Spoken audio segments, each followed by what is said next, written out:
Hey, stop Tom's Toons, and we've all bumped or hit things under the water with our pontoons or any boat, but have you ever seen something hit and do this? We gotta fix this. Yeah, it ripped the end cap completely off. Stay tuned to see how we got this boat out of the water when that pontoon was full, back to the shop, and repaired it.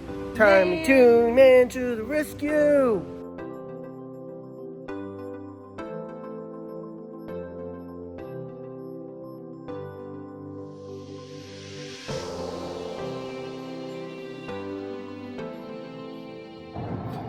We got a message from a customer who redid his boat a few years ago and got these pictures showing his neighbor across the river's pontoon boat, and eventually got in touch with the neighbor, or he got in touch with us, and that's where we're going right now, is to assess and get this pontoon boat out of the river. The next pictures I got of the boat explained a little more of what happened.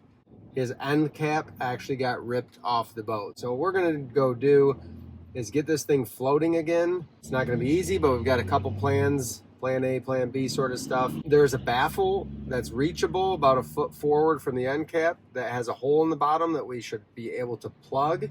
If that doesn't work, we're gonna wrap, shrink wrap around the end of the pontoon, ratchet strap it tight, and just get it to where we can run a siphon and empty what we can and get this thing a half mile to the launch. That's what we're doing. Corey's gonna be filming a whole bunch, trying to capture all of this before we get it back to the shop. Here we go. Seriously, yeah. Therefore, you know. Hi, Bear. Hi, buddy. Tommy the Toon Man, what do we have here? We have a bear. We have a good. Good boy. I think bear. he and River would be good friends. Definitely he Bear. and Banks. Again, dogs and pontoons, they just go together. You'll be able to see this better from over there. This is what happened. Somehow he struck something that actually ripped the entire weld. That is insane. The entire end cap came off. So luckily, as long as it is the same size, we've got a set of 23-inch pontoons that are going to be made into sport tunes anyway. So we can cut the end cap off. I already cut off one and do the best we can to weld it on and bring this back together. So that's the plan. But first we gotta get it out of the water. There's a baffle inside of there, and we're gonna try to get a plug, or make a plug. I've got a typical drain plug and then some rubber to fit in there. We're gonna see if we can get this in there. I'm gonna climb on the boat and just see if I can just reach down from without climbing in the water, because it's pretty mucky. Let's see what we can do here.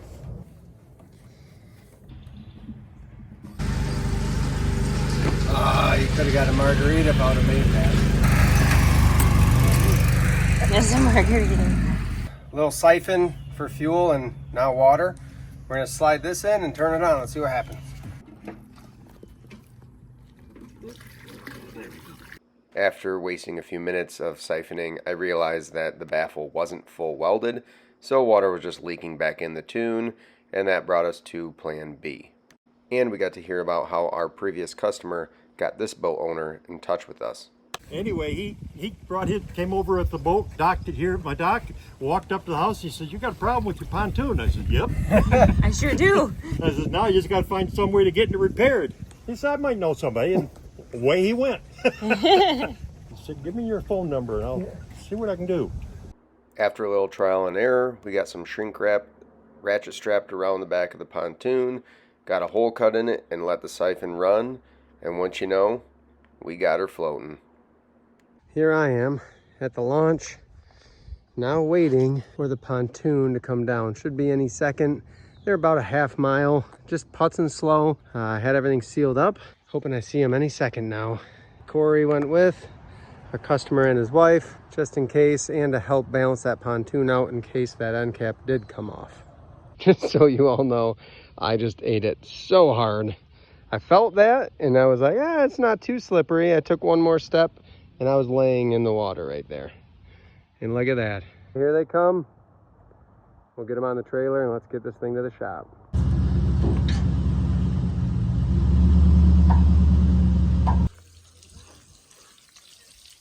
I think as soon as I loosen this, it's all gone.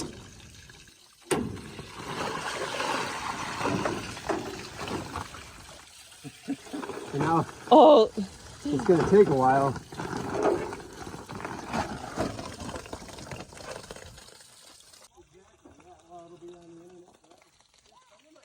Luckily, I had this 23-inch end cap at my shop. I had to cut it off of another pontoon that's actually just getting cut down to make into a sport tune anyway. So it can be a donor. I can put some sheet on the back of that sport tune. It's not going to hurt anything. This I can use on this Sunchaser. Before I do that, I'm going to go ahead and I'm going to put in a drain plug here. I just did this on another video, but this is, I had it laying around the shop. It's a little cast aluminum piece. Order them online. I'm going to TIG weld this in, and that's going to allow them to drain the pontoon if they ever hit something again, because these pontoons are baffled. We'll look at that in just a second. This allows them to drain it, but it's also going to allow me to pressure check it. Let's look at that pontoon so you know what I mean about the baffle. So this entire pontoon, it does have weld seams which have baffles inside of them that look just like this, and at the bottom there's a hole in the baffle. I was excited. I got a drain plug in there, and when we're draining this, water was still coming through out here, and I realized, why would they full weld this baffle in? It's just there for structure. So we were trying to siphon it out with a drain plug in there.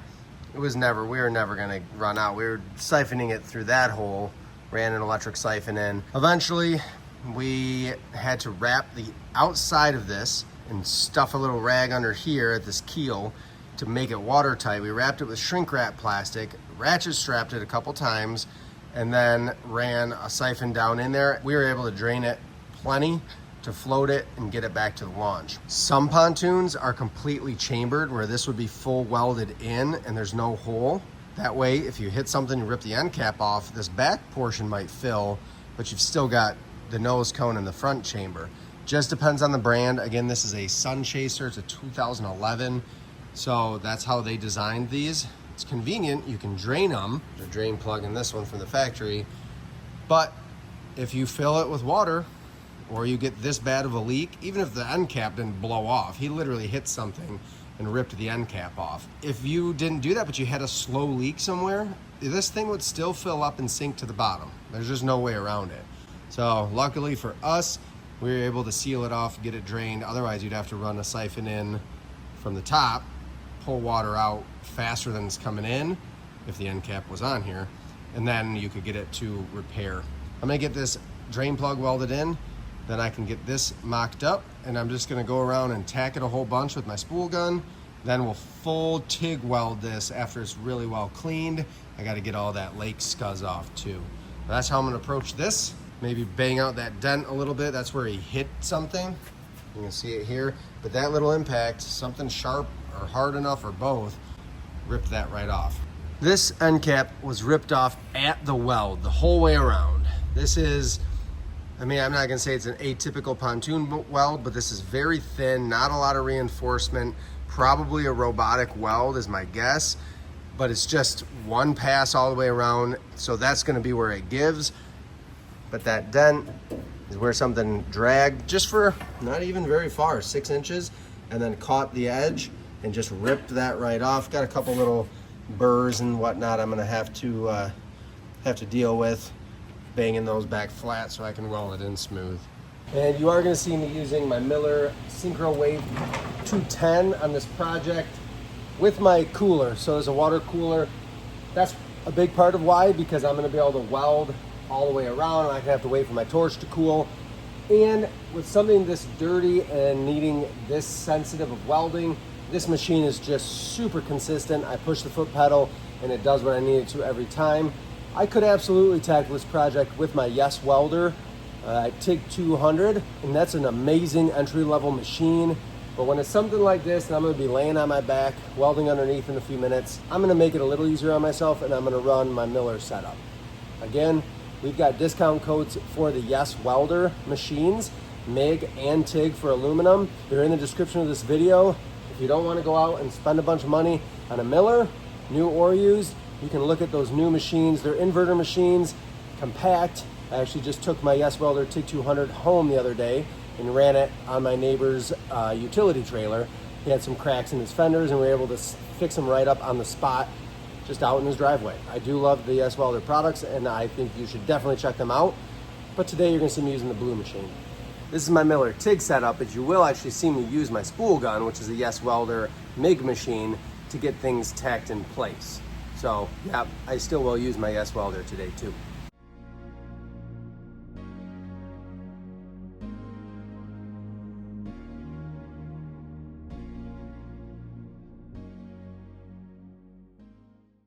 Drain plug is in, and while this is cooling down, I'm gonna go ahead and start cleaning the pontoon. I'm gonna run around it first with my sanding flap disc on my little angle grinder, just to get all the scuzz off. Hopefully that's all dry now. And then an aluminum welder's best friend, stainless steel wire brush on my drill, works great. And then I will, since this is already, I acid washed this, I will go around with the wire brush still and clean the whole outside. Anything that's gonna get welded, we're gonna clean that up real well too. And when I'm doing this much work on a nasty old pontoon, I keep my respirator on, see me weld with it on, but I'm gonna wear this when I'm grinding, cleaning as well. I don't need to be breathing that crap in.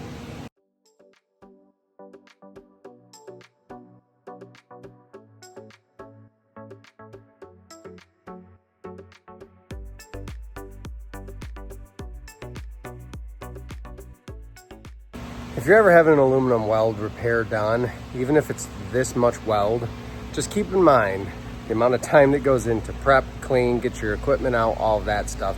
I mean, I've probably got an hour or more now into just prepping, not even welding the drain plug, but just prepping and cleaning. Got that super nice and clean all the way around the outside, anything that I might be welding. So I probably over cleaned, but that's a good thing. And then this, whew, that was nasty. We had to sand it, then wire brush it. I wire brushed the whole edge because that's going to get pulled into the weld too. So just want to make sure we have all of that clean so we're not having crud getting back into our weld. I'm going to take the wire brush one more time around the whole inside as well.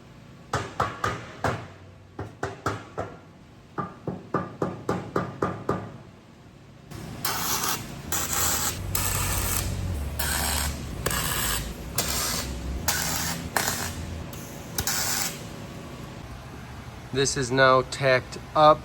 I really like it. Corey's able to help me kind of get everything squeezed in. What ended up happening was this actually measured about 22 3/4 inches, maybe a hair more. The outside to outside on the Toon is 23, so minus, 100 thousandths or 80 thousandths rather. That's gonna get us pretty close, and that fit up really nice. I got a little gap there and there where the dent was. I'll hammer that back in the best I can. I'll get Corey one more time to come push some pressure on it once I bang on it a little bit, and then that should help. Then I clean it one more time, get all the soot from the MIG off, and run the TIG around it. Well, I've got my MIG out. This project behind me here, let's just take a quick look at it. Totally un-pontoon related, but we do a lot of work on river boats and stuff too, so I'm gonna show you what we're doing with this boat, why it'll make sense. It's a Saturday welding day today, so kind of trying to knock out these two projects, at least get the pontoon done and delivered, and then get this tacked on at least.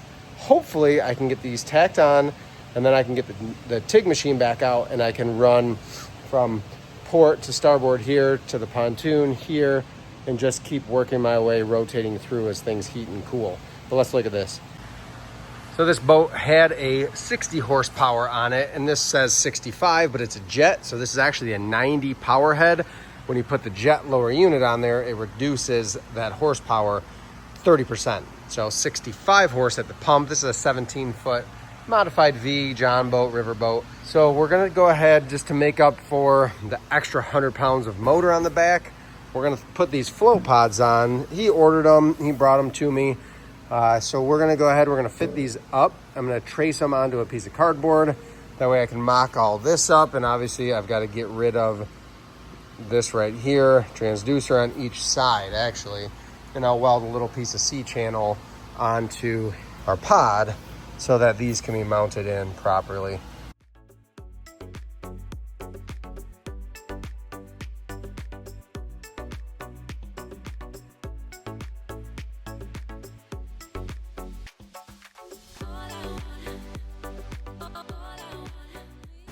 we fixed it. Banks just inspected.